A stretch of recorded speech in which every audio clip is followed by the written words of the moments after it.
අපි දන්නවා මේ ආණ්ඩුව මාධ්‍ය මර්ධනය කරන්න පොලිසිය භාවිතා කරන අනීතික විදිය. ඇත්තටම පොලිසියේ කටයුතු අනන්ත රාජකාරී තියෙද්දි පොලිසිය යනවා දැන් මාධ්‍ය මර්ධනය කරා. ඒ නිසා අපි අහනවා පොලිස්පතිතුමාගෙන් කවුද ඔබතුමාට මේක පිළිබඳව උපදෙස් දුන්නේ?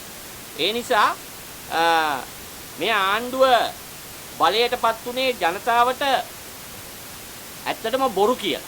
ඒ කියන්නේ ඇත්තටම කියනවා නම් මනෝරාජ්‍යයක් බිහි කරන අදහසින් තමයි මේ අය ආණ්ඩුව ගත්තේ. ඒ නිසා ඒගොල්ලෝ හිතන මනෝරාජ්‍ය ඒගොල්ලන්ට දැන් බිහි කරගන්න බෑ. ඒ කියන්නේ ක්‍රියාව නැහැ. ක්‍රියාව නැති හින්දා අද ක්‍රියාවේ යෙදෙන විවිධ නාලිකා මාධ්‍ය කරන්න හදනවා. විශේෂයෙන් අපි දකිනවා හිරු නාලිකාව. විශේෂ මාධ්‍ය මර්ධනයක් කරන්න. මේගොල්ලන්ගේ ප්‍රතිශෝධන්න ටික දාගෙන ඩෝබිල ටික දාගෙන ලොකු වැඩක් කරන්න හදනවා. ඒ නිසා මේ ආණ්ඩුව බලයටපත් වුණු අපි දන්නවා ප්‍රධාන අය. මේ ප්‍රධාන අය පන්ති පහට ගියායි. ඒ නිසා පන්ති පහ කරලා ආණ්ඩු කරන්න බෑ. ඒ නිසා අපි පොඩ්ඩක් මේගොල්ලන්ට උගන්වන්න වෙනවා. මේ ජර්නලිසම් කියන්නේ මොකද්ද කියලා, මාධ්‍ය කියන්නේ මොකද්ද කියලා. ඒ නිසා අපි අහලා තිනවා four theories of the press කියලා. ඉතින් ඒ කියන්නේ මේවා පිළිබඳ අවබෝධයක් නැහැනේ. ඉතින් මොකද්ද මේ four theories of the press කියන එක කියන්නේ? ඒකේ අපි දකිනවා ඒකාධිපති න්‍යාය කියලා තියෙනවා එකක්. ඊගාවට තියෙනවා ස්වාධීනතාවාදී න්‍යාය කියලා. ඒ වගේම සමාජ වගකීම් න්‍යාය කියලා තියෙනවා. සෝවියට් කොමියුනිස්ට් න්‍යාය කියලා තියෙනවා. මේගොල්ලෝ මොකද්ද මේ කරන්න හදන්නේ? මම අවසානයේදී කියපු සෝවියට් කොමියුනිස්ට් න්‍යාය තමයි ක්‍රියාත්මක කරන්න හදන්නේ. අපි බලමු මේ න්‍යාය මොකද්ද මේගොල්ලෝ කරන්න හදන්නේ කියලා. මේ න්‍යාය යටතේ තියෙන ප්‍රධාන කරුණු කිහිපයක් ගත්තොත් මේ න්‍යාය යටතේ ආණ්ඩුව නැත්නම් අපි කියන්නේ මේක පක්ෂයන්නේ. දැන් මේ ඩෝබිලගේ පක්ෂය හදන්නේ සියලුම මාධ්‍ය හා සේවාවන් ඍජුවම පාලනය කරන්න. එයා බලනවා ඍජුවම පාලනය කරන්න. මේ තියරිය යටතේ. එතකොට මාධ්‍ය මෙහෙයීමේ අධිකාරියත්වයේ පක්ෂයේ නායකයන්ට කිහිප දෙනෙකුට පමණයි. දැන් මේක නෙමෙයිද මේගොල්ලෝ මේ කරන්න හදන්නේ. ඒ වගේම පක්ෂයේ අදහසට අනුව ජනතාව සංවිධානය කරනවා ඒගොල්ලෝ. පක්ෂයේ අදහසට අනුව. එහෙනම් Taman අපේක්ෂිත සමාජ ආර්ථික කියන මේ වෙනස ඇති කරවා ගැනීමට මේගොල්ලෝ බලාපොරොත්තු වෙන්නේ මේක. ඒ නිසා දැන් මම මේ කියපු ක්‍රම හතරෙන් මේ හිරුනාලිකාව මොකද්ද කරන්න හැදුවේ? හිරුනාලිකාව කරන්න හදපු එක තමයි මේ මම කියපු මේ දෙවනි න්‍යාය වන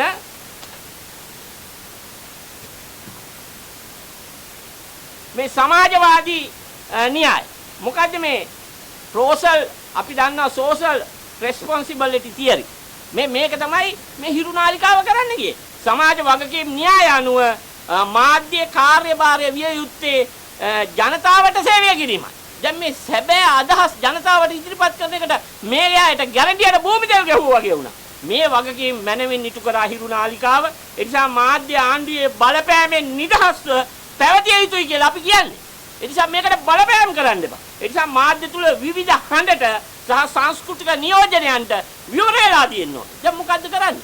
මේ ආණ්ඩුව බලාපොරොත්තු වෙන්නේ යොලෝග්‍ය නිරසපුද.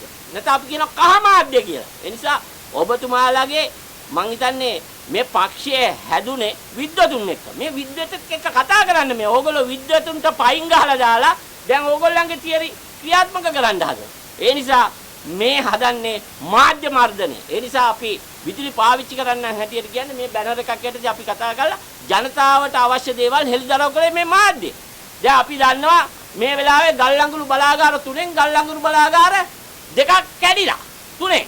දැන් මේක මාධ්‍යයට තාම ගියේ නෑ. දැන් අපි ආණ්ඩුවෙන් කියන්නේ නෑනේ මේවා. ඒ නිසා මේවා කියන්නේ වෙන්නේ මාධ්‍ය.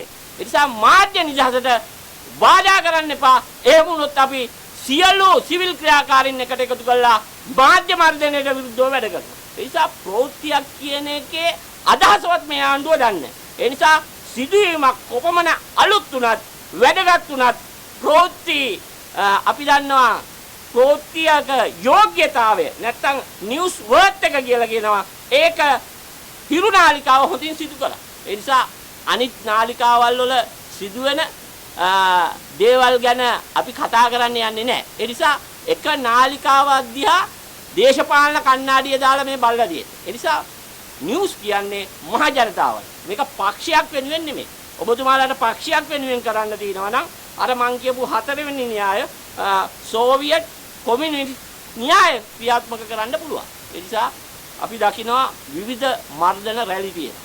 දැන් එකක් තමයි දැන් තුවක්කු කරුවන් වෙඩි තිය දැන් එක පැත්තකින් යනවා. දැන් මේ මාධ්‍ය මර්ධනය කරන්න හදන්නේ ඇයි?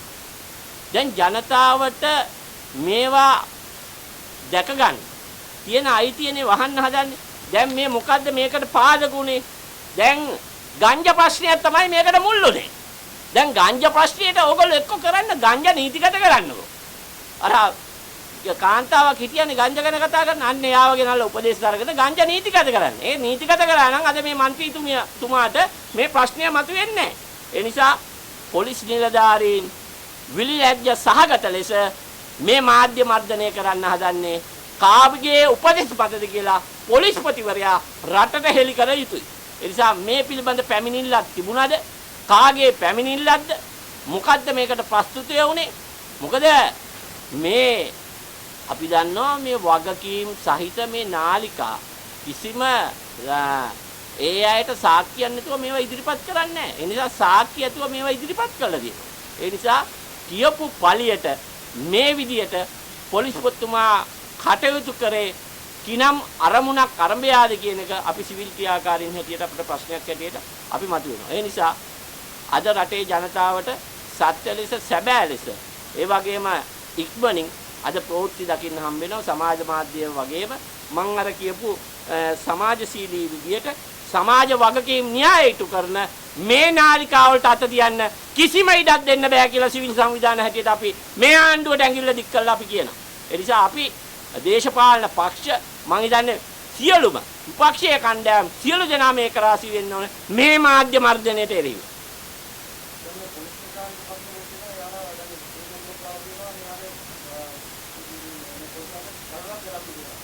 ඔව් ඇත්තටම පොලිස් නිලධාරියෙක් අවුරුදු ගානක් රාජකාරියක් කළා මේ සාජන් කෙනෙක්. ලිකම් කෙනෙක් නෙමෙයි. අවුරුදු 15ක් විතර මේ යුනිෆෝම් එක ඇඳලා රාජකාරී කරපු කෙනෙක්. අඩු ගානේ වැඩ දානම් කරන්න කලින් මෙයාගේ පර්සනල් ෆයිල් එක අරන් බැලුවද? ඒ නිසා මේ කරන්නේ දේශ සහගත ලෙස දේශපාලන විලිලැජ්ජාව වසා ගන්න. ඒ නිසා ඒ බලන්න ඒ පොලිස් නිලධාරියන්ගේ අද දරුවෝ කොහමද පාසල් යන්නේ?